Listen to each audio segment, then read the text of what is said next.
Puji Tuhan, selamat hari Minggu yang diberkati, selamat hari kebangkitan Tuhan kita Yesus Kristus. Hari ini kita merayakan hari kebangkitan Tuhan kita Yesus Kristus. Yesus sudah bangkit dari maut, Yesus sudah mengalahkan maut, Yesus sudah mengalahkan kematian. Dan itu sebabnya saya percaya betapa hari kebangkitan ini adalah hari yang sangat luar biasa buat saudara, buat saya. Kita lihat firman Tuhan dari Kejadian pasal 8 ayatnya yang keempat. Dalam bulan yang ketujuh, pada hari yang ke-17 bulan itu, terkandaslah bahtera itu pada pegunungan Ararat. Alkitab mengatakan dalam bulan yang ketujuh, pada hari yang ke-17, terkandaslah bahtera Nu di pegunungan Ararat. Kalau saudara perhatikan baik-baik ayatnya, pertanyaan saya, kenapa begitu penting buat Roh Kudus untuk menyebutkan bulan, hari, dan tempat di mana bahtera Nu mendarat? Kenapa? Saya mau kasih tahu sama saudara, sesungguhnya hari, bulan, tanggal, dan tempat di mana bahtera Nu mendarat adalah hari yang sama dengan hari kebangkitan Tuhan kita Yesus Kristus. Dan saya mau saudara mengerti, tempat di mana bahtera Nu terkandas dinamakan Ararat. Ararat dalam bahasa Ibrani artinya curse reverse. Kutuk diubahkan, kutuk dibalik. Itu sebabnya saya punya kabar baik buat setiap orang yang percaya ketika Yesus bangkit dari kematian. Itulah saatnya semua kutuk dalam hidupmu diubah menjadi berkat yang besar dalam hidup saudara, dalam hidup saya. Kita hari ini memperingati dan merayakan hari kebangkitan Tuhan kita Yesus Kristus. Yesus sudah bangkit dari maut, Dia sudah bangkit dari kematian. Yesus mengalahkan maut, Dia mengalahkan kematian. Dan saya mau saudara mengerti, maut, kematian merupakan musuhnya Allah. Kenapa saya katakan musuhnya Allah? Karena waktu Allah menciptakan manusia, Allah tidak pernah merancangkan manusia untuk mati. Melainkan Allah merancangkan manusia untuk hidup selama-lamanya. Tetapi apa yang terjadi? Manusia jatuh dalam dosa. Kemudian maut datang. Kematian datang dalam kehidupan manusia. Merusakkan segala sesuatunya. Tetapi saya punya kabar baik buat saudara. Alkitab juga mengatakan musuh yang terakhir yang diletakkan di bawah kaki Yesus adalah maut. Yesus sudah mengalahkan maut. Dia sudah mengalahkan kematian. Dan hari ini saudara dan saya yang percaya sama Yesus, Yesus sudah memberikan hidup yang kekal kepada saudara, kepada saya. Kalau saudara perhatikan baik-baik, belakangan ini ada begitu banyak orang yang mengalami kematian, mengalami maut, khususnya pada saat pandemi seperti sekarang ini. Saudara melihat ada begitu banyak orang yang mengalami maut, mengalami kematian. Dulu orang-orang yang tidak saudara kenal, tapi sekarang saudara melihat ada banyak orang-orang yang saudara kenal, bahkan keluarga terdekat yang mengalami maut, mengalami kematian karena situasi pandemi seperti sekarang ini. Dan itu sebabnya maut menjadi sesuatu yang sangat menakutkan buat kebanyakan orang. Juga buat orang percaya. Banyak orang percaya yang takut akan kematian. Bukan hanya karena pandemi, tapi banyak orang percaya yang takut akan kematian. Takut naik lift, takut naik pesawat. Waktu ditanya, kenapa takut naik lift? Kenapa takut naik pesawat? Mereka berkata, karena takut ketinggian. No. Sesungguhnya bukan karena takut ketinggian. Akarnya adalah takut akan kematian. Dan saya mau saudara mengerti, rasa takut akan maut, rasa takut akan kematian bisa membuat seseorang hidup di bawah perhambaan. Itu sebabnya salah satu tujuan Yesus datang ke dalam dunia ini adalah untuk membebaskan mereka yang seumur hidupnya ada di bawah perhambaan karena takutnya kepada maut. Kita lihat firman Tuhan dari Ibrani pasal 2 ayat 14 sampai dengan 15. Karena anak-anak itu adalah anak-anak dari darah dan daging, maka ia juga menjadi sama dengan mereka dan mendapat bagian dalam keadaan mereka, supaya oleh kematiannya ia memusnahkan dia, yaitu iblis yang berkuasa atas maut. Dan supaya dengan jalan demikian ia membebaskan mereka yang seumur hidupnya berada dalam perhambaan oleh karena takutnya kepada maut. Kalau saudara perhatikan baik-baik ayat ini mengatakan bukan satu hari, bukan 2 hari, bukan seminggu, bukan sebulan. Seseorang takut kepada maut. Tapi seseorang takut kepada maut seumur hidupnya. Dan Alkitab mengatakan ini merupakan perhambaan. Banyak orang takut kepada maut. Seumur hidup mereka takut kepada maut. Kenapa? Karena maut tidak pernah pandang bulu. Maut bisa datang kapan saja dan kepada siapa saja.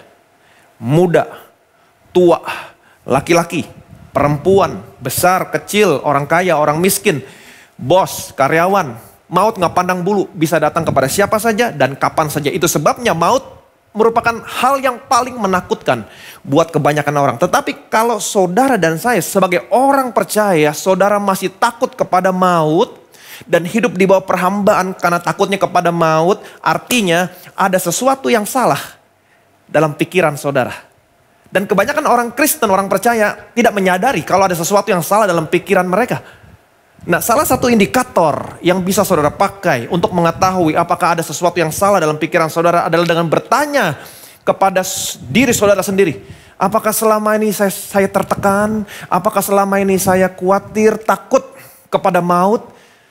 Kenapa banyak orang Kristen yang masih memiliki pikiran yang salah?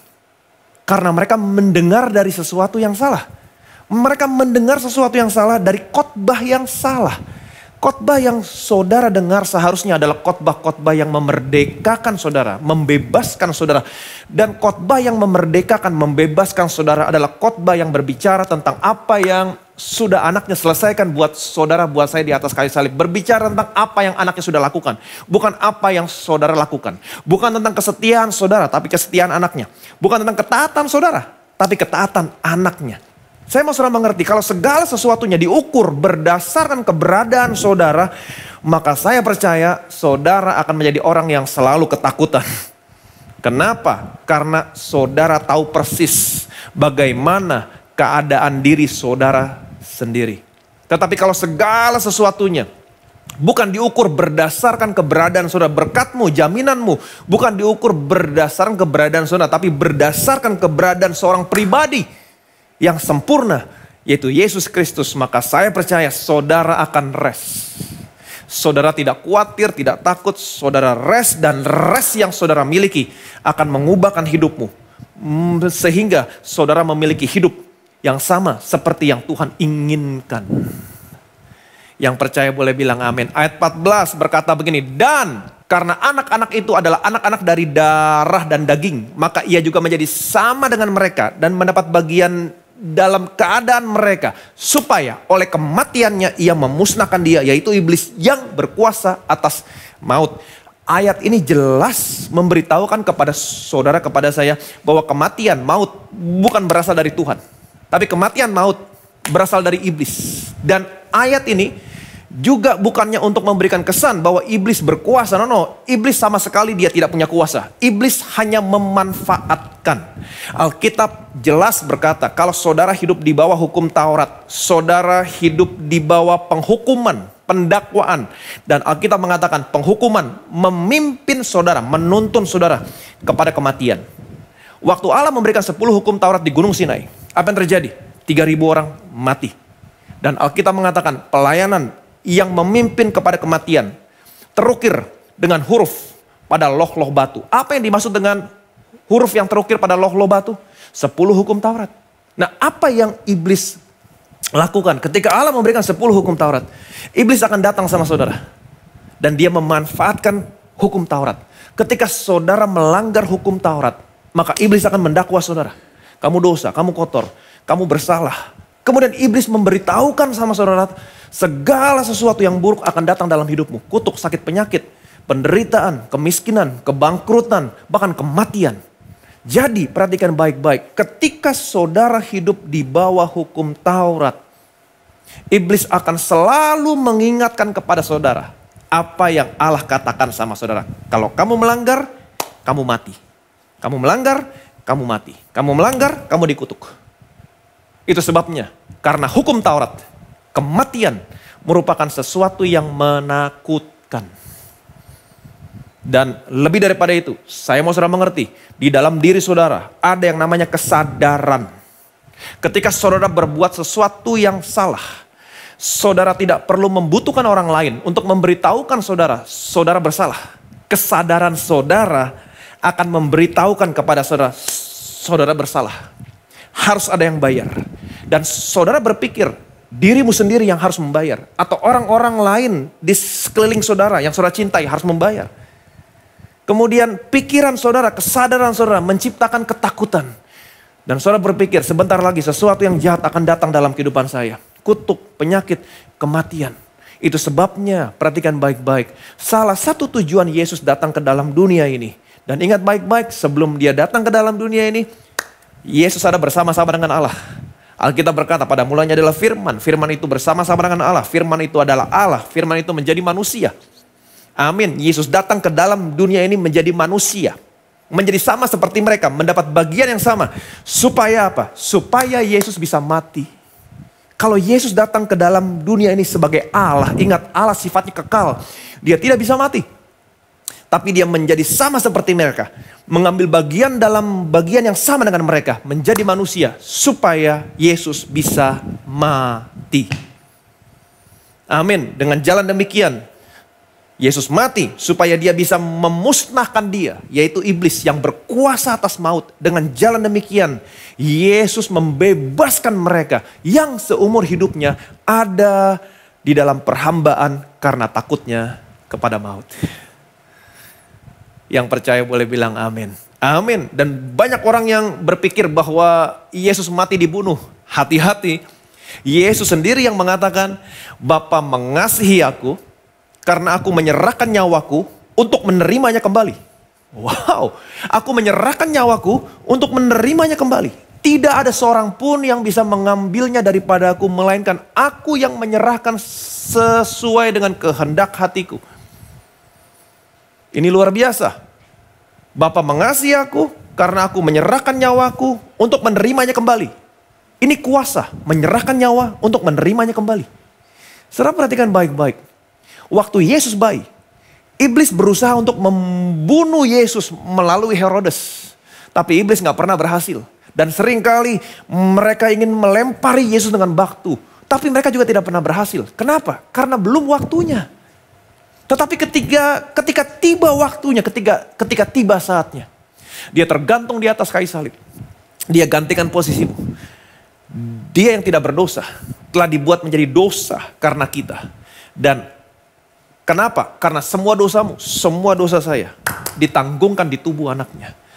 Dan ketika Yesus menanggung dosamu dalam murka yang meluap, Allah menghukum semua dosamu di tubuh anaknya sampai kekudusan Allah dipuaskan. Yesus mati di atas kayu salib. Dia menundukkan kepalanya, dia menyerahkan nyawanya. Amin. Dan saya mau sudah mengerti. Dia lakukan ini bukan sebelum dia bayar segala sesuatunya. No, dia bayar dulu segala sesuatunya. Semua hutang dosamu. Dia bayar semuanya. Finish, lunas. Baru dia memposisikan dirinya, menyerahkan nyawanya, menundukkan kepalanya. Amin. Dia gantikan posisimu. Dia datang ke dalam dunia ini. Mengambil bagian yang sama. Menjadi sama seperti saudara, menjadi sama seperti saya. Mengambil bagian dalam bentuk manusia.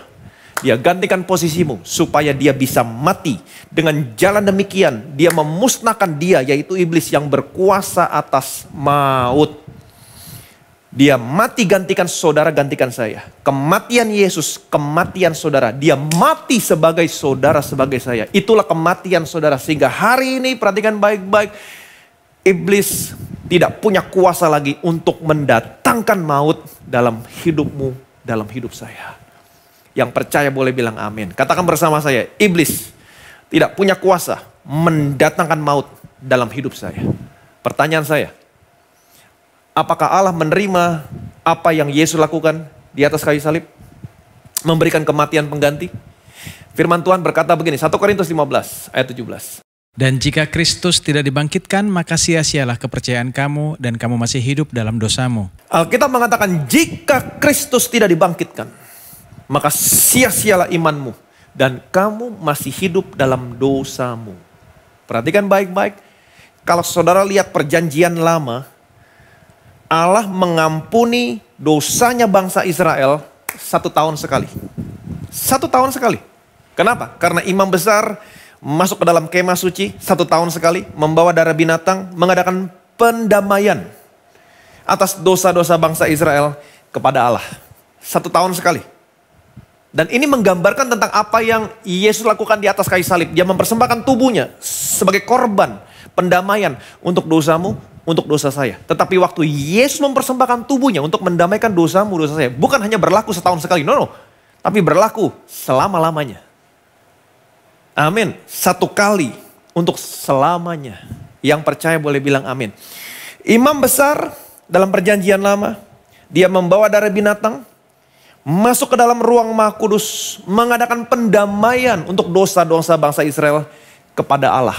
Dan ketika imam besar masuk ke dalam bait Allah, apa yang terjadi? Seluruh bangsa Israel menanti dengan cemas di luar kemah suci.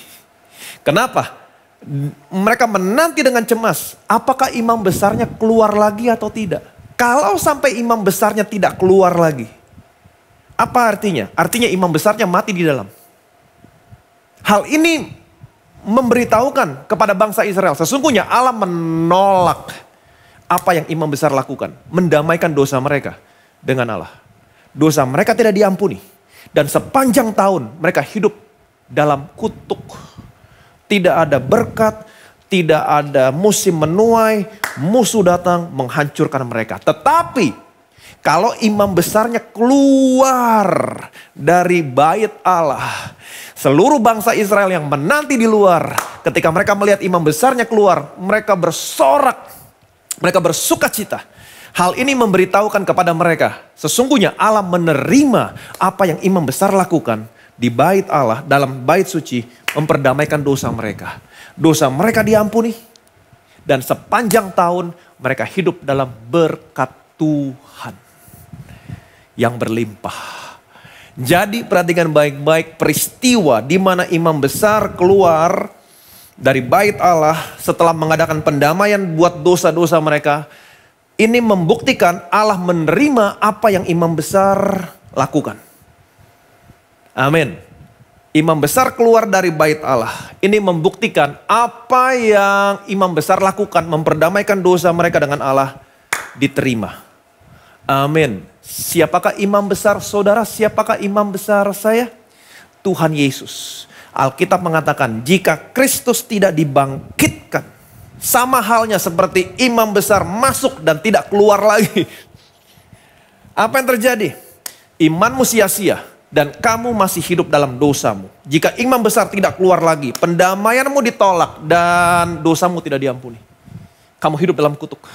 Tapi kita tahu sekarang, imam besar saudara, imam besar saya dibangkitkan. Sama halnya seperti imam besarmu, dia keluar dari bait Allah. Dan seluruh bangsa bersorak. Itu sebabnya hari ini saya punya kabar baik, karena Yesus sudah dibangkitkan.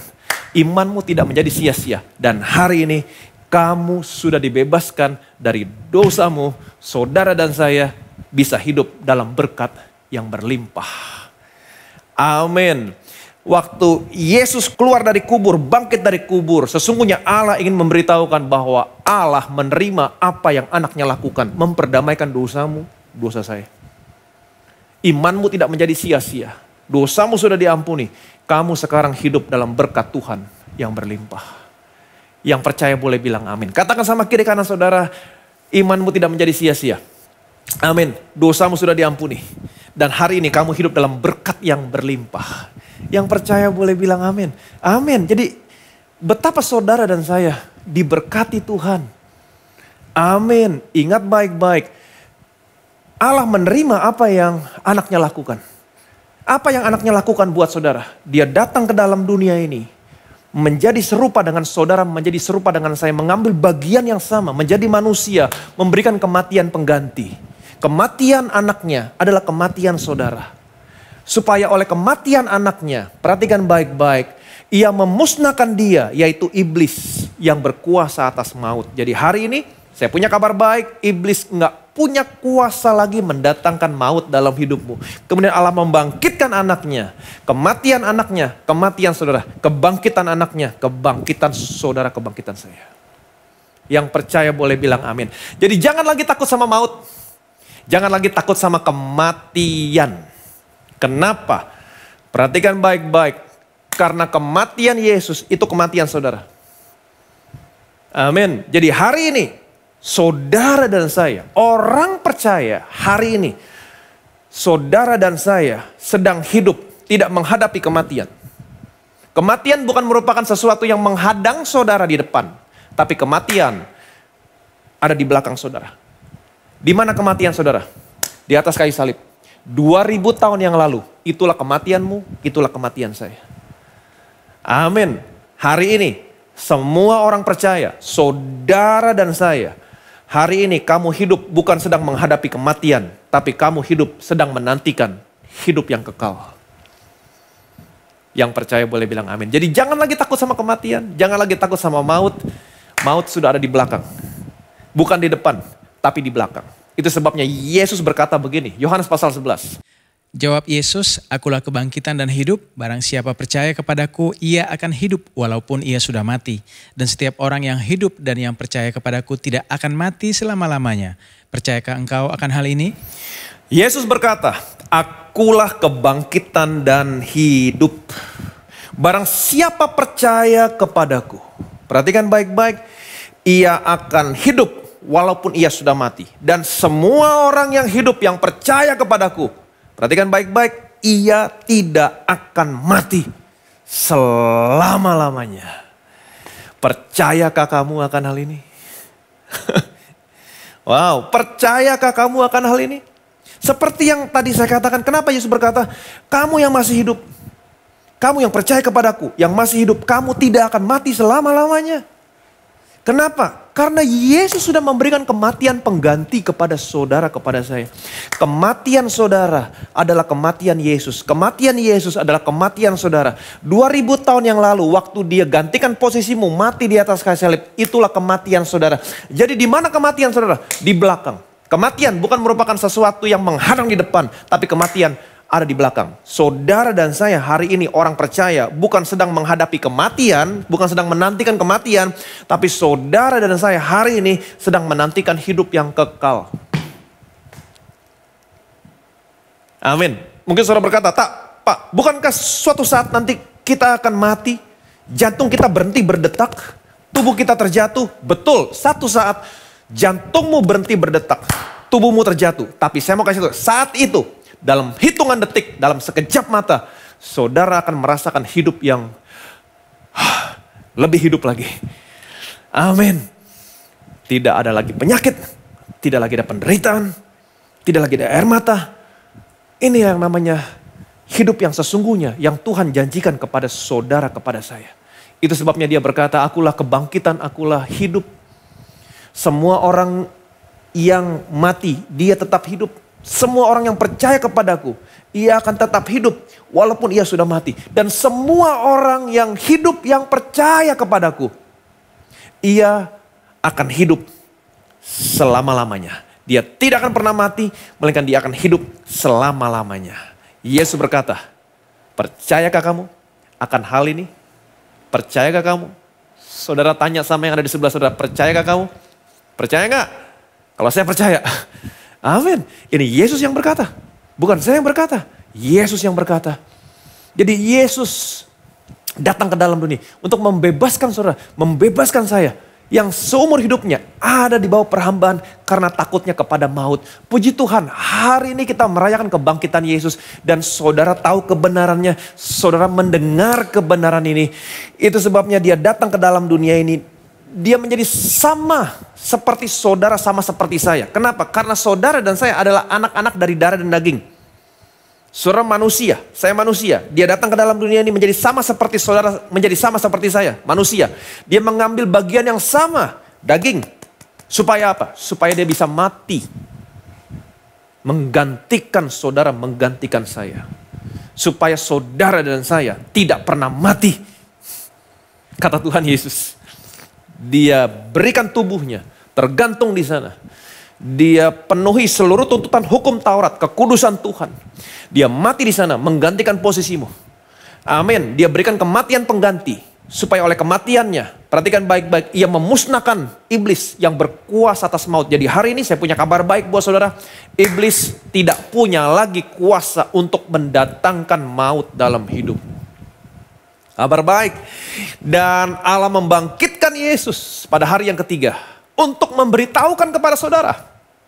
Sebagaimana imam besar keluar dari bait Allah. Setelah dia selesai mengadakan pendamaian, waktu dia keluar, hal ini memberitahukan Allah menerima segala sesuatu yang imam besar lakukan, memperdamaikan. Dan ketika Allah membangkitkan anaknya, Allah sesungguhnya ingin memberitahukan kepada saudara, saudara dan saya yang percaya kebangkitan Yesus, saudara bisa bersorak, bersukacita. Imanmu tidak menjadi sia-sia dan kamu hidup dalam berkat Tuhan yang berlimpah. Dan saya mau kasih tahu sama saudara, kemanapun saudara melangkah, jangan lagi pernah takut kepada maut, jangan lagi pernah takut kepada kematian. Amin. Maut, kematian ada di belakang saudara. Memang satu saat tubuhmu terjatuh, jantungmu berhenti berdetak, tapi itulah saatnya ketika jantungmu berhenti berdetak, tubuhmu terjatuh. Itulah saatnya dalam hitungan detik, dalam sekejap mata, kamu akan merasakan hidup yang lebih hidup lagi. Tidak ada penyakit, tidak ada penderitaan. So alive. Ini yang Tuhan janjikan buat setiap orang yang percaya. Betapa saudara dan saya diberkati memiliki Tuhan yang seperti Yesus. Dia datang bukan hanya untuk menyelamatkan saudara, dia datang memberikan kematian pengganti buat saudara, buat saya. Kematian dia adalah kematian saudara, kematian saya. Dengan dia mati menggantikan posisimu, mulai hari ini iblis gak punya kuasa lagi mendatangkan maut dalam hidupmu. Hari ini saudara dan saya bukan sedang menghadapi kematian, tapi hari ini saudara dan saya sedang menantikan hidup yang kekal. Diberkati saudara yang percaya, diberkati saya yang hari ini kita memperingati kebangkitan Tuhan Yesus. Amin. Ketika kamu percaya, Yesus bangkit dari kematian, imanmu tidak pernah menjadi sia-sia. Dan hari ini kamu sudah dibebaskan dari dosamu dan kamu hidup dalam berkat Tuhan yang berlimpah. Diberkatilah saudara, diberkatilah saya. Betapa kami bersyukur Tuhan buat karya keselamatan yang telah Engkau berikan melalui anakmu. Hari Jumat kemarin kami telah melihat karya-karya penebusan keselamatan yang sudah Engkau kerjakan melalui anakmu di atas kayu salib. Dan hari ini kami diteguhkan dengan kebangkitan Yesus. Dengan kebangkitan Yesus sesungguhnya Engkau ingin memberitahukan kepada kami, Engkau menerima segala sesuatu yang telah Yesus lakukan buat kami. Termasuk Yesus mati sebagai kami, memberikan kematian pengganti. Dengan jalan demikian Engkau telah memberikan anakmu datang ke dalam dunia ini menjadi sama seperti kami, mengambil bagian yang sama seperti kami, supaya oleh kematiannya anakmu memusnahkan dia, yaitu iblis yang berkuasa atas kematian, sehingga hari ini iblis gak punya kuasa lagi mendatangkan kematian bagi setiap orang yang percaya. Dan kami percaya Tuhan, kematian ada di belakang kami. Kami sekarang sedang hidup bukan menghadapi kematian atau menantikan kematian, tapi kami semua orang percaya sedang hidup menantikan hidup yang kekal yang Kau janjikan. Dan melalui kebangkitan Kristus hari ini kami diteguhkan, kami diingatkan bahwa iman kami tidak pernah menjadi sia-sia. Kami akan terus percaya kepadamu, kepada firman-Mu Tuhan, dan kami percaya kami hidup dalam berkat Tuhan yang berlimpah. Dimanapun anak-anak-Mu berada Tuhan, yang kalau ada di antara mereka selama ini memiliki konsep yang salah tentang kematian, sehingga mereka menjadi perhambaan, hidup mereka ada di bawah perhambaan karena takutnya kepada maut. Biarlah kebenaran yang mereka dengar hari ini membebaskan mereka hidup dari perhambaan, takutnya kepada maut. Dan kami percaya Tuhan, dan biarlah hari ini mereka bersukacita merayakan kebangkitan Tuhan kita Yesus Kristus. Iman mereka tidak pernah menjadi sia-sia. Mereka tidak lagi hidup dalam dosa mereka sudah diampuni, dan mereka hidup dalam berkat yang berlimpah-limpah. Mereka hidup dalam damai sejahtera dengan Allah, tidak lagi ada penghukuman, dan biarlah keselamatan demi keselamatan yang sudah Tuhan kerjakan, Tuhan genapi dalam kehidupan mereka. Dan Engkau adalah Allah yang terus berperang buat kami, berjalan di depan kami, menutup barisan di belakang kami. Engkau membawa kami masuk untuk menerima warisan-warisan yang telah Engkau selesaikan dalam seluruh area kehidupan kami. Segala kemuliaan, segala hormat, segala pujian hanya bagi nama Tuhan. Semua yang percaya, yang diberkati, sama-sama kita katakan amin. Amin.